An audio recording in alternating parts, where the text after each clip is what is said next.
मैं जानता हूं उस बूढ़ी औरत को, इसकी बेटी को किसी ने बड़ा ही सताया था ससुराल वालों ने, और खामद उसका मौजूद नहीं था।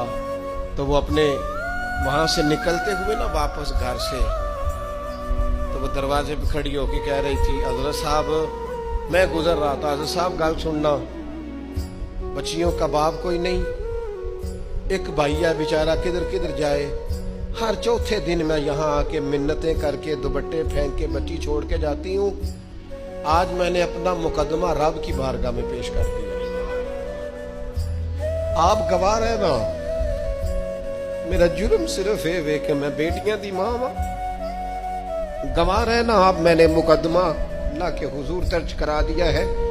बेटी को हौसला दे के जाती हूँ, खुद नहीं सोती मैं सारी रात। मुझे पता है मेरी बेटी के साथ ज्यादती हो रही है, और इनको भी पता है ले जा कोई नहीं सकते, बंदे माड़े हैं, तो ये रोज जुल्म करते हैं। अब मैंने वो मुकदमा दर्ज करा, आप गवाह रहना। मैंने बड़ा मनाया उस अम्मा को, मैंने कहा अम्मा इतने सख्त जुमले ना कह। कहने लगी कलेजा अंदर से फट गया, छलनी छलनी है।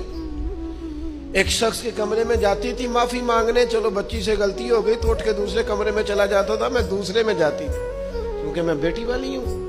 अब मैंने मुकदमा दर्ज करा दिया है, अब मेरा रब जाने बेहतर इंसाफ।